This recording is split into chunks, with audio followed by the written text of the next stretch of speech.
Okay, we are live. Hi, this is William Ramsey. Welcome to William Ramsey Investigates. On today's show, I have a very special guest, a returning guest. His name is Edward Dutton, and we've talked a few times in 2021.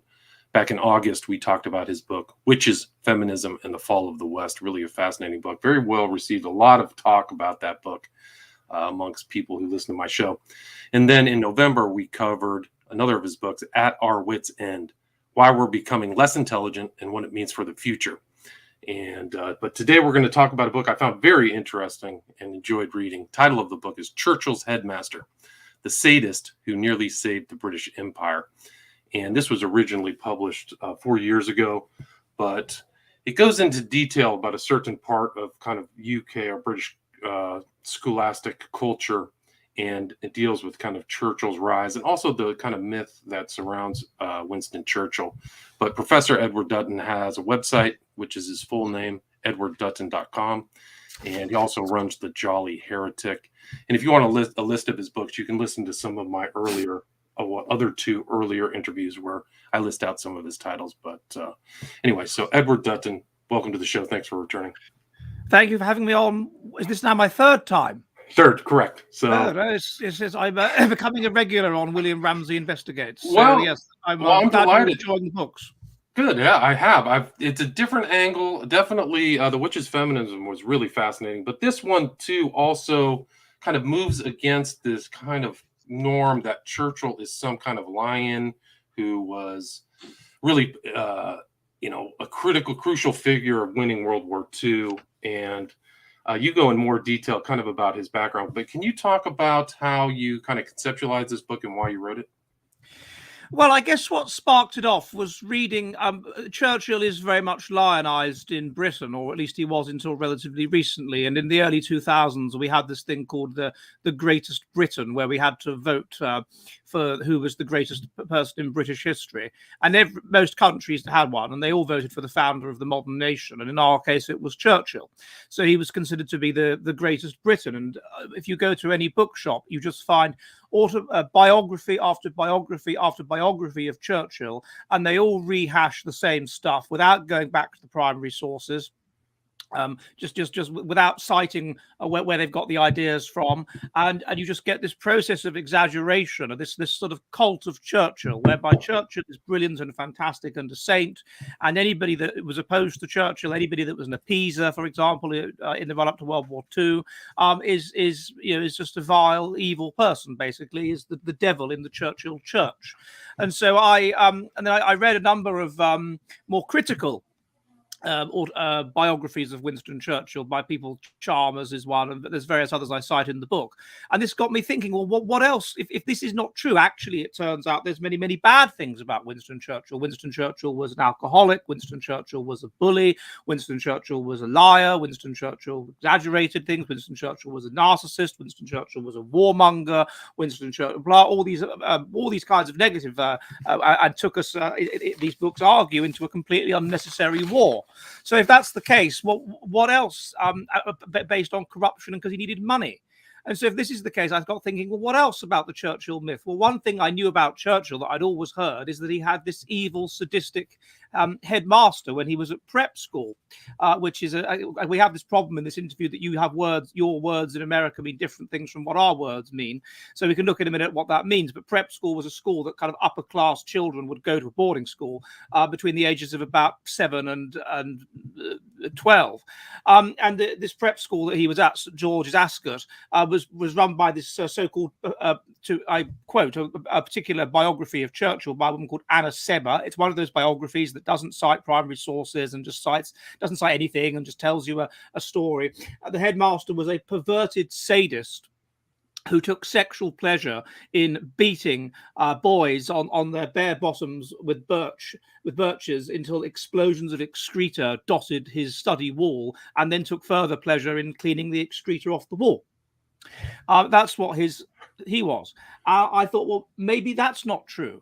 Maybe what Churchill says about it is not true. Maybe what other people say, maybe it's exaggerated. Maybe actually that's not true. I wonder what the truth is about this headmaster. The only thing I'd learned about it was that a book on corporal punishment in English culture called The English Vice, that looked at it, that looked at him, which was published in the 70s, and then also the movie about Churchill, Young Winston, that came out in the early 1970s. And all of it I found to be inaccurate, to be exaggerated. Also, Boris Johnson wrote a biography of Churchill, which I also found, again, not really citing the sources properly. And what you end up with is this exaggeration over time, where your bias is that Churchill is good, so he becomes better and better over time and more saintly, and your bias is that Herbert Snake Kinnersley, who was Churchill's headmaster at this prep school, is bad, and thus he becomes worse with every new biography, until we get this, that he's a perverted sadist who was sexually aroused by beating his charged until they shat themselves and then cleaning the excreta off the wall. And so the purpose of the book was to see if that was true, to test that. And what I found was that Herbert Snake Kinnersley was a far more reasonable character than history gives him credit for, and what he was actually trying to do was mold these upper class people who would otherwise have been spoiled into a kind of Spartan system of noblesse oblige, where they would be inculcated with group selected values and thus help to run the empire. And that what Churchill was a narcissist who took Britain into an unnecessary war and thus sped up the coming of the winter of civilization, which I looked at in my last video with you. So I came away, although he wasn't, I mean, this Snake Kinnersley was childlike. He was probably a non-active pederast. He probably was a sort of spanking, not as much a sadist, but a sort of spanking fetishist. He probably had some sort of borderline personality disorder. But in all of these ways, he wasn't unique. There's some evidence that those are the kind of men that go into these kinds of jobs. And so he just wasn't as bad as he's painted. That was the point. Right, and he kind of becomes the boogeyman for Churchill. It's one of Churchill's supposedly first triumphs, is to overcome this abuse that he endured for 2 years, from 1882 to 1884, at this private school with 40 other boys.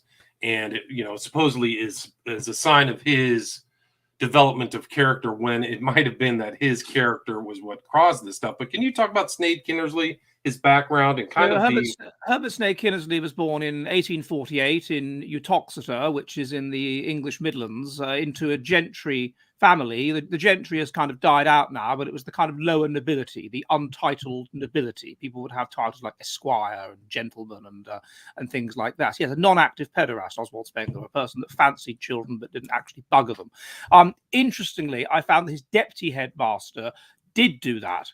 This was a guy called Escort MacDonald, and he was driven out of the country and had to go and live in Austria. But anyway, we can go on to that later if you want. That was the deputy headmaster of the school, which was Snake Kinnersley's brother-in-law. Anyway, so Snake Kinnersley, born 1848, to this gentry family. His father was a barrister, which I guess in America you'd call an attorney, and a judge, and his mother was the daughter, brought up a Unitarian, and was the daughter of somebody called Joseph Sanders, who basically helped to build the railways of England. He was a major, serious engineer. And Snake Kinnersley was educated. First of all, he didn't go to prep school. He was educated by the Archdeacon of Wiltshire, who was this elderly man, along with his sons and his daughters. And then from there, he went to, he was 12 years old, his mother died. And then about that age, he went to Rugby, which is public school, a major public school. A bit of background on that.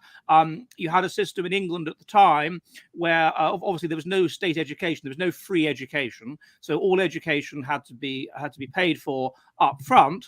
And the most prestigious schools that were in, let's say, the very early 1800s were the grammar schools. They were the places that you wanted to go to, and you would learn Latin and you would learn Greek and whatever.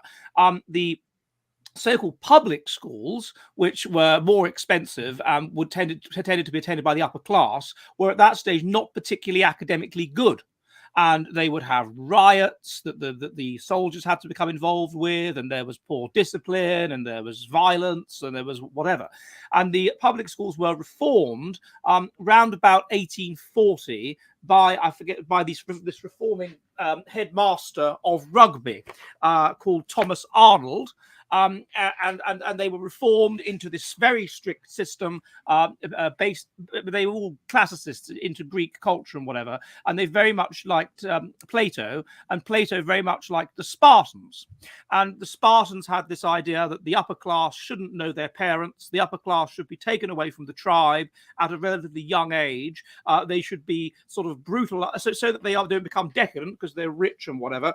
They should be brought up in this very strict system, this sort of harsh yet structured system to prepare them to cope as the soldiers who lead the tribe. So it should be a system that inculcates them with the religion of the tribe. They are the golden class in Plato's view, and they should be inculcated with the religion of the tribe, and they should be militarized such that they have a sense that yes, they are wealthy and have all these privileges, but they have this strong noblesse oblige and they are responsible for the tribe.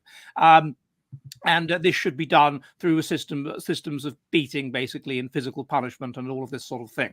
And so this was what Thomas Arnold, of course, they always had beatings at these schools, but he made it much more rigorous, much more systematic, and much more based around, and he brought in higher academic standards and whatever. And so Rugby starts being this very, very good school. Other public schools, including Eton, start imitating Rugby. Then the public schools become considered more prestigious than the grammar schools and become associated by then with the upper class, and it becomes something that you do if you're upper class by the 1840s, that you send your kids to public schools. So he goes to Rugby. Then after Rugby, where I presume he would have been birched, they had birching, bare-bottom birching. That was the standard punishment of all of these schools, and I go into detail about this in the book. That Snake Kinnersley, there were examples of people that were far worse, far more severe than him in this practice, and that the prep schools tended to be more severe than the public schools because they imitated Eton, and by then Eton was considered the best school. But so what is a public school? There's no clear boundary between a public school and what you would call a private school or day school. It's basically a school that is accepted as being like Rugby. And the more like Rugby it is, the more it is a public school. After Rugby, he goes to Cambridge, where he studies law. His father was also a lawyer, and he studies law. And then after that, and this was not an uncommon thing to do, he sets up a prep school. And these prep schools were set up. They were proprietary schools. They were set up to make money, and basically you get a bunch of chaps. First of all, he first of all got a job at teaching at a prep school in Slough, which is near Eton. And then Alden House, it's called. And then after that, he when was it now? The 1877, I think it was. He and another chap got together who'd also been at Rugby in Cambridge, and they set up their own prep school. These were set up to make money, and his was a particularly prestigious, high-class prep school. And he was able to get all of the great and the good on the advert to members of Parliament and bishops and goodness knows what to say what a great chap he was. And it was the best. It was considered the most expensive and the most prestigious prep school in the country. It had all kinds of facilities. He was apparently very good with children. He knew what children wanted and what made life fun for them. And apparently because he was quite childlike himself, so he knew what they wanted, and he all these amazing prizes that you would get, and trips and adventures and all this kind of stuff. And the food was good, so it was 3 square meals a day. There was activities. Apparently incredibly high standards of food. So the food at these public schools and whatever was known to be fairly awful. But there was a chap called Roger Frye who was one of his pupils, and he was from an extremely wealthy background. His father was a barrister or something like this, very, very rich. And he said that the standard of food was a lot better than the standard of food he was used to at home. And at home, he said, oh, well, there'd always be sirloin on a Sunday. So they'd always have beef on a Sunday and all that. So he obviously had good standard of food at home, and the food at that prep school at St George's Ascot was considerably better than what he was used to at home, and he would have been used to good food. So very, very nice food. Again, atypical, I think, for public schools anyway. So yeah, and he would do these adventures. He'd take them out all over the place, to London, to I listed in the book, to factories to see how they operate. There was constantly adventures. I talked to the grandson of one of his pupils, and all this the grandson was ever told by his grandfather. His grandfather was the secretary to the Lord Chancellor. Was he just gave the most amazing prizes, Snake Kingsley. He gave the most sumptuous prizes. I got hold of the diaries of a boy who, at the time, age whatever 9, 10, was keeping a diary while at that school. And I got in touch with his grandson, who used to be married to Jim Callaghan, our former Prime Minister's daughter, and who was the British ambassador to America in the 70s. Guy called Peter J. And Peter J's grandfather, Aubrey J, was all very, very positive about Snake Kingsley and very, very positive about the school. And he writes about school trips they go on and these unpublished sources. And then I got letters home that he wrote and all this kind of stuff. So, yeah. So then he sets up this school. And the school is very prestigious, and he's very good at getting kids into the best public schools from that school. So into Winchester and Eton and these kinds of places, takes them on trips all over the place. But there is evidence, and we can look at it later, that he has some sort of personality disorder. He loses his temper very easily and then is better again. He's childlike. His will, which he made when he was in his early 30s, is very, very strange.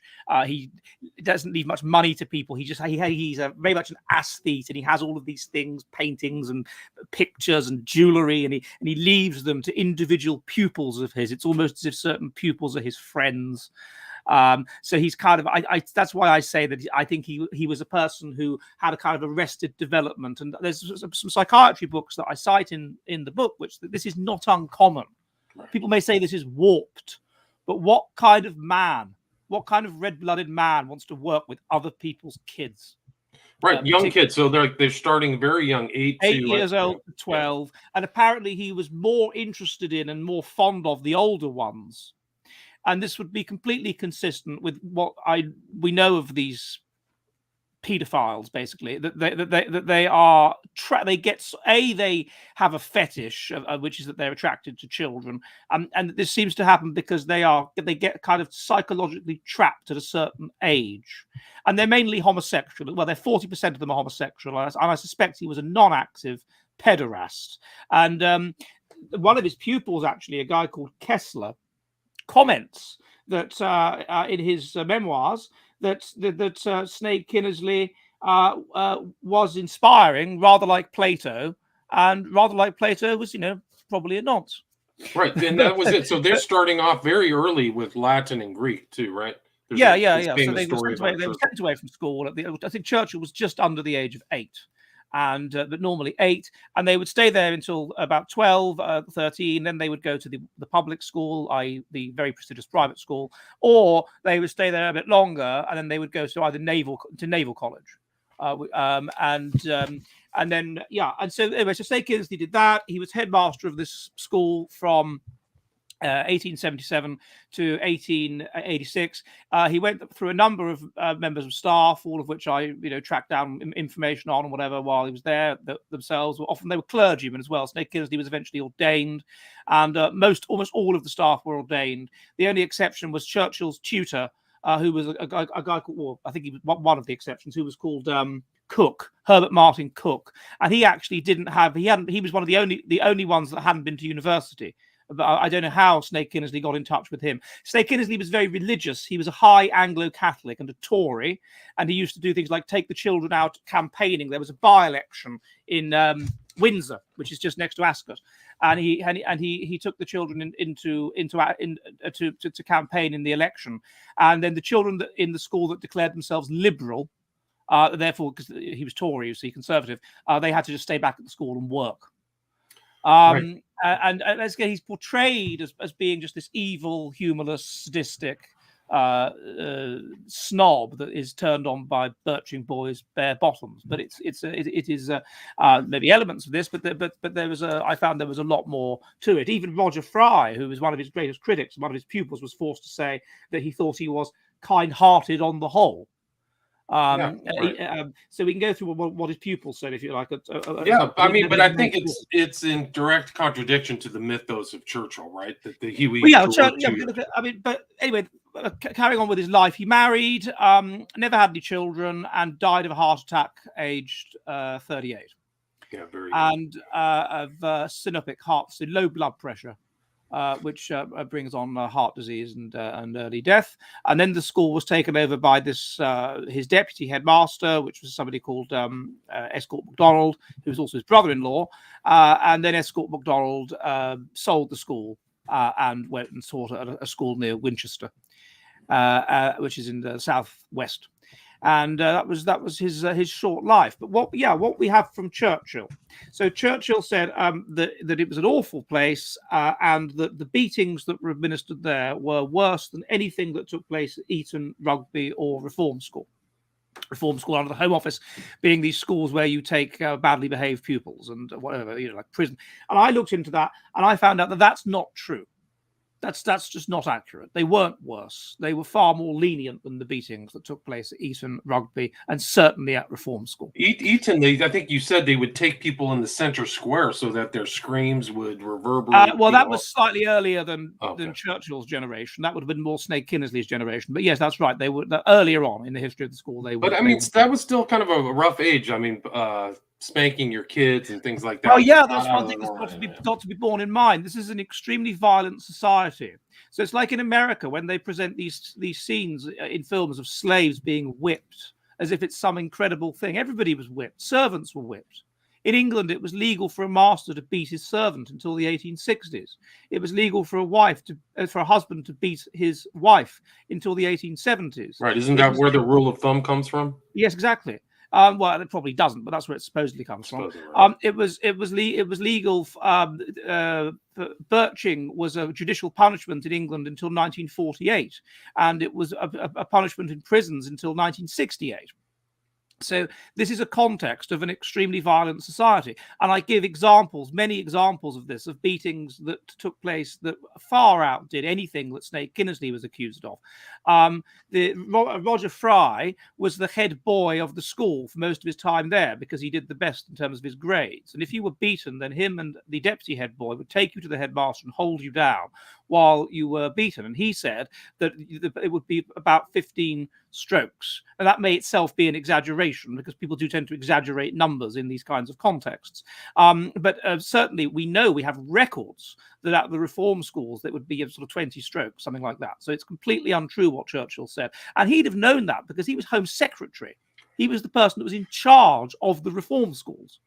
So when he was writing in 1930, when he wrote his memoirs, My Early Life, which documents his life up to about the age of 25 or 30. And he would have known that. So he was just exaggerating for effect. If you look at Roger Frye, that's another source that is often drawn upon without citation. So Roger Frye states that he was uneducated, Snake Kinnersley. He was uneducated. That's not true. Snake Kinnersley had a doctorate. Yeah, he had a postgraduate and an LLM degree, right? Yeah. Doctorate. Yeah. Which, I mean, this is a time when about 2% or about 0.5% of the country even had a degree, and he had a doctorate. So that's absolute rubbish. Secondly, he said he was a sadist. So he liked hurting people, liked their pain. I found evidence that he would bend over backwards to not beat people. Like there were many testimonies to people doing the most appalling things, and they would expect to be beaten for it, and they wouldn't be beaten for it. And that people found it was this Escort MacDonald who was the deputy headmaster. He was the nasty one. He used to electrocute them and things. That's sadism. This guy he was sparing in these kinds of things. However, he was unpredictable. So sometimes kids because he was irrational. Sometimes kids would be beaten for minor things, like making a rude joke or whatever. But then on another occasion, when Churchill got up and sung this highly offensive, dirty song that he'd learnt from the stables at Blenheim Palace, then he just threatened to beat him if he didn't stop, but he didn't actually beat him. So it's the idea that he would beat people at the slightest thing, which would be consistent with him being, this is not true. Thirdly, we know that he would put huge amounts of efforts into and money, and his own money, it seems, and he was quite independently wealthy, into ensuring these kids had a fantastic time. The trips they would go And he obviously took delight in ensuring that they had these amazing trips to London, to the theatres in London, to all kinds of things. It was constant adventures to places and incredibly sumptuous, expensive prizes, and so that doesn't seem to be true. So the idea that he was a sadist, I'm not sure about. That he beat a boy till he excreted. We only have one source on that, and that is Roger Frye. And Roger Frye said that there was this particular boy who was. I later worked out who it was, by the way. It doesn't say who it was, but I went through the census records from Roger Frye's description and the year it was, and he said he was Irish and he had ginger hair. There's only one boy it could be, and it's the great-grandfather of Sarah Ferguson, who was married to Prince Andrew. That's definitely who it was. That's who the boy was.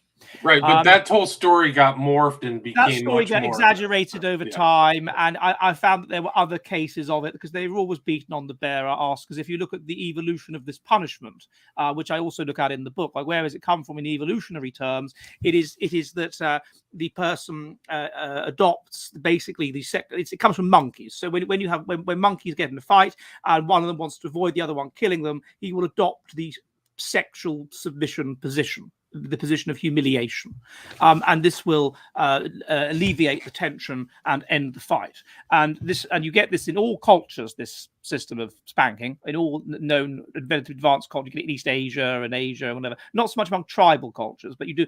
And so it seems that that's where it comes from. It's submission signaling in a kind of, I guess you could say, pseudo-sexual way. But anyway, that's where it comes from.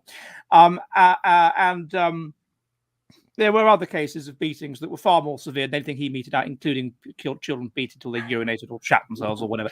Right. Sorry to interrupt, but Churchill's account is very self-serving because he's kind of takes himself out as being anybody who would merit being. Yeah. So then, if you look at according to Claude Schuster, who was there just after Churchill left, the rumours about his behaviour were unbelievable. He did the most unbelievable, appalling things. Like one time he'd steal from the pantry. He absolutely would never behave. Most appalling behavior. He once stole the headmaster's hat and destroyed it, for which he wasn't beaten because the headmaster was just so upset and devastated. Headmaster's favorite hat. He was just absolute shit, basically. He was a horrible, horrible, badly behaved, nasty boy, and nobody liked him. And there were testimonies from, and there was somebody else that was there. Oh no, sorry, Schuster was there while Churchill was there. Just after Churchill left, then this guy called Maurice Baring turns up, and Maurice Baring had heard the most unbelievable rumours about him. Okay, they may have been exaggerated, but his behaviour was just beyond anything that was ever known. So yeah, Churchill was incredibly badly behaved, and the idea was, as I say, you wouldn't be beaten for the slightest thing. They would do this reading of the school reports, and if you had been, there were many examples I find in the book of things that even at any other school you might have been beaten for, like ballsing up your Latin or something, like talking in class, or all of these things. And no, they weren't beaten. They weren't.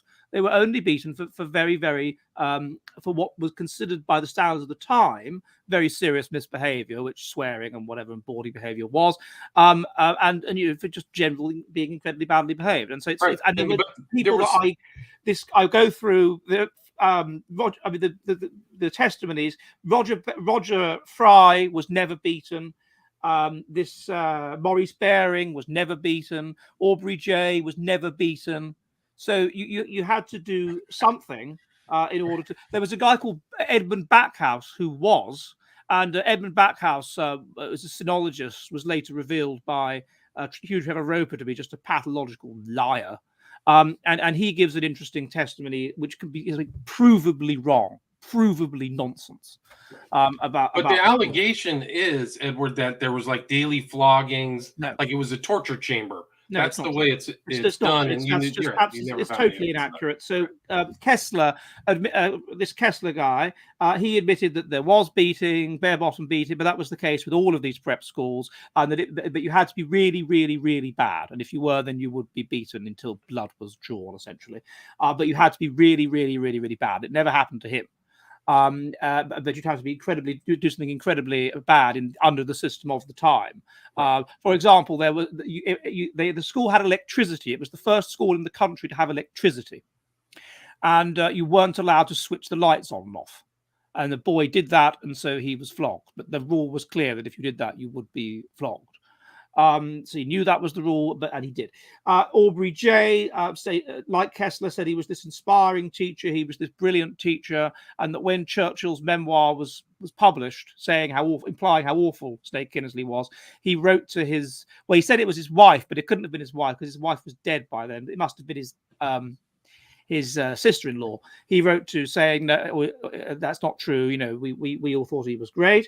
There was a guy called Bonham Carter, who is an ancestor of the actress Helena Bonham Carter, who we have from him testimony of how incredibly helpful Snake Kinnersley was and how he bent over backwards to help him get into a good public school and all of this sort of thing. We have Maurice Baring, who said he was an inspiring teacher. He was a brilliant teacher. He really made him fascinated by stuff, but he was childish. He was childlike. He would. There was many examples he gives. Like once Maurice Baring was taken out of school to go into a party run by the Princess Royal, and Snake Kinnersley was evidently jealous of this. And then another time he was brought home or whatever, and because it was very bad weather and late at night, his mother rung through or telegraphed through to Snake Kinnersley and said he should stay home and not come back that night. And then Snake Kinnersley said if he doesn't come back, then Ted not come back at all, because he was jealous of that he'd gone to meet the Princess Royal. That kind of childlike dimension to him. But it's very easy for these people to malign or twist his character because he died. So you can impute all this stuff. You can say what you like.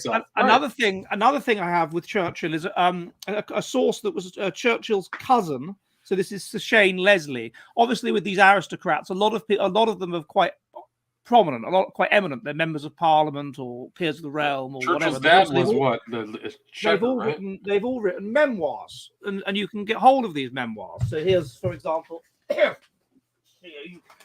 Sir Shane Leslie. You know, I found this obscure old book, and he says that somebody had said to him that Snake Kinnersley was particularly attracted to ginger-haired boys, and that Churchill was ginger, and therefore he may have beaten him more because he liked seeing his arse or something. I don't know, because he was ginger.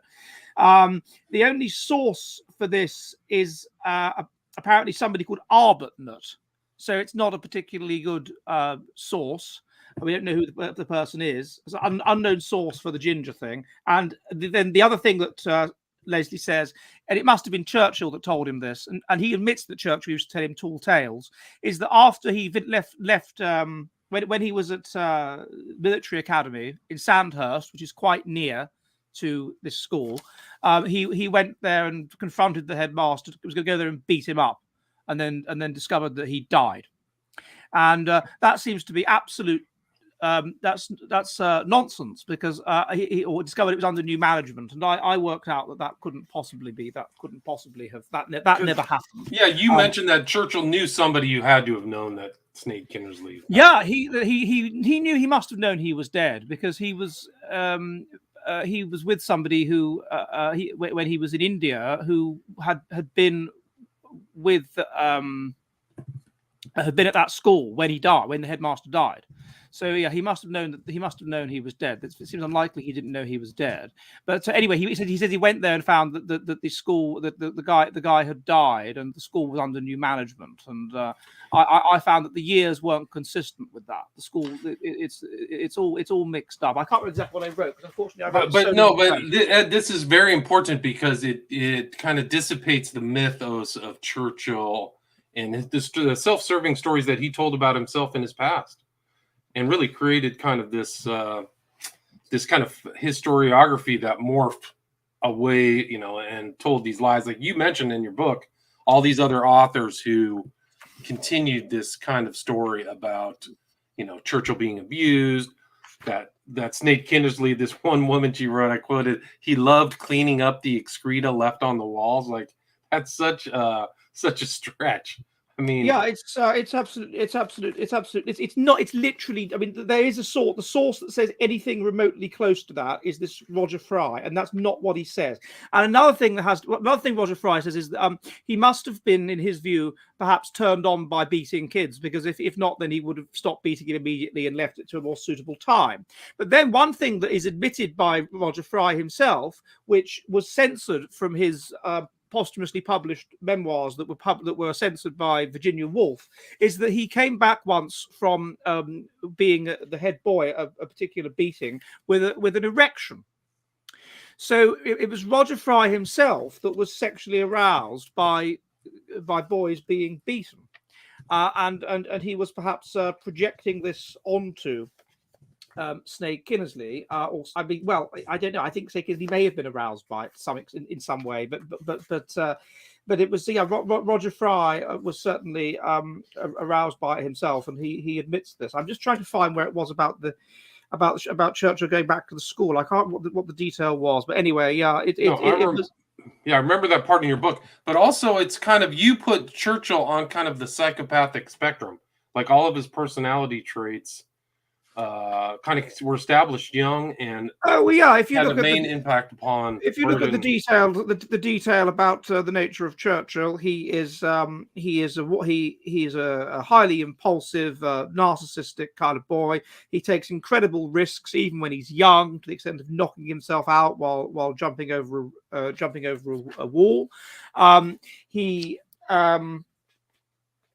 Then he goes into the army, and he does everything he can to get himself sent somewhere where he can do killing. Okay, perhaps that's not that bad, but he goes absolutely out of his way, beyond anything, to get himself in these incredibly dangerous situations. So even beyond the average soldier, he likes danger. He enjoys danger. He enjoys risk. Then it stops being a soldier, and he's a journalist. And again, he deliberately puts himself into these positions of danger and risk.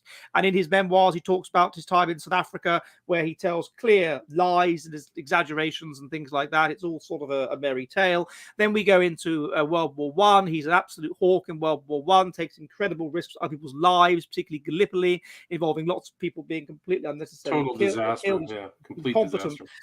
Then as we go up to World War Two, eventually he's out of government, and so he's not. He's incredibly extravagant. He's has this massive house, Chartwell, to keep up with this huge staff. The pay for MPs was very poor because it was considered public service. So he has to get money from somewhere. And so he was an alcoholic as well, to the extent that when he was in America in about 1930, he had to be given alcohol. Otherwise, the doctor was concerned that he'd have seizures if they didn't get hold of alcohol for him, which was dry. America was, of course, dry at the time. And so everybody at the time, if you look at the time, the 30s, thought he was narcissistic, thought he was unreliable, thought he was a bit of a fool, basically, and one should keep away from him. But in the run up to the war, he was taking money from a group called Focus, which is a group of trade unionists, Jews, and leftists that wanted a war with Germany for various reasons. And so they would give him money to fund his lavish lifestyle. And then, there's books on his finances called No More Champagne, Churchill and His Money, staggering risk-taking, psychopathic personality, but he would rate himself out of trouble. Right. And so he just kept pushing for war until eventually he got his war. Once we were into the war, then nobody really wanted the war, and so various attempts were made by the Germans to stop the war. But he just would not have it. He used the excuse of a bomb having accidentally fallen on Rotherhithe in East London, just to have total war. Hitler tried to negotiate through Hess, right? I mean, Hess was an attempt to stop the war. That was an attempt to stop it. Of course, the Germans had to cover it up because they'd look stupid. But the descendant of the Duke in question is clear that Hess flying over to see the Duke of Hamilton was an attempt to stop the war. Hitler did not want to go to war with Britain. He made this absolutely clear in Mein Kampf. And later in life, he said it was like he was always felt sorry for bombing England. I can't remember the direct quote, but yeah. And I mean, you can see the sympathy at Dunkirk as well. At Dunkirk, at Dunkirk, he sort of lets them escape, so there can be a kind of honourable escape for them, which is really unusual for Hitler, because he saw the English as fellow Aryan people who he wanted to do business with and who he respected from World War One. So he didn't want to go to war with them. And then during the war itself, it seems that Churchill was just pissed most of the time. And people were commenting on. You wrote in your book that he always had some alcohol in his system. First drink was at 9:30 a.m. So he was. That's right. Yeah, he was constantly drinking. And there are and he also, he wanted to bring back in like shooting for soldiers that misbehaved during World War II. He was a warmonger. He was really just a quite appalling individual. It's also a very important historiographical elements in your book, because you show how Chamberlain actually got, who was trying to kind of forestall the war, got kind of turned into kind of a hapless buffoon, when in fact he really wasn't. He was trying to buy time and gain time for England to prepare for something that was coming. So there's a lot of interesting elements, and you can see in this book how this lionization of Churchill should be seen within context, or see with with not rose-colored glasses, I guess is a way to say it. No, exactly, and there was it was, and we didn't need this idea that we had to go into the war. If we didn't, what on earth would have happened? Well, Sweden didn't go into the war. Ireland didn't go into the war. Why did Britain need to go into the war? What did we get out of it? Nothing. The idea that we were there to save Poland. Well, so what? Poland was a nasty nationalistic dictatorship, as much so as Germany. So why should we care about that? And then another idea, to fight evil, to fight Nazis, and that was nothing to do with it when we went into the war. There was nothing to do with that. It was to do with protecting our interests, which we could have done without going into the war. The Versailles severely punished Germany, humiliated Germany, and so of course there was going to be some kind of Versailles, which Churchill was part of. And so, of course, there was going to be some sort of reaction like this eventually. And you could argue, okay, there would have been far fewer Jews in the world now if we hadn't gone into World War II. But then you could argue that that's not quite true either, because if we hadn't gone into World War II, we could have been in a negotiating position with Hitler, and we could have helped to rescue Jewish people. And we would have had spies and whatever, so we would have known what was going on. So I don't see any argument. No, all we did was bankrupt the country, bankrupt the people, speed up the introduction of socialism and multiculturalism, and basically speed up the sort of the winter of civilization. So I think that it's Churchill that's quite appalling. And as I said, the exaggerations, I can't go into everything, but the exaggerations that we have are based around rumor. Oh, that was it. The source of the rumor about this Snake Kinnersley liking ginger-haired boys was somebody called Andrew Arbuthnot. And I worked out that Arbuthnot would not have been at the school at the right time. So it's unlikely that how would he know these? How could he be the source of these things? It must have been secondhand. Leslie could not possibly have met Arbuthnot. They could have met, but there's no way that he wasn't there at the right time to know about this sort of thing. It's amazing how much detail you can, when you look into it, how in the historical records, how much detail you can find. But I just wish I could find this thing about beating up the headmaster. But you have tons of detail in this book, tons of historical detail, the background of Snake Kinnersley, his whole family tree, all this evidence. And your book is on Kindle Unlimited too, so people can check that out. Highly recommend people check that out.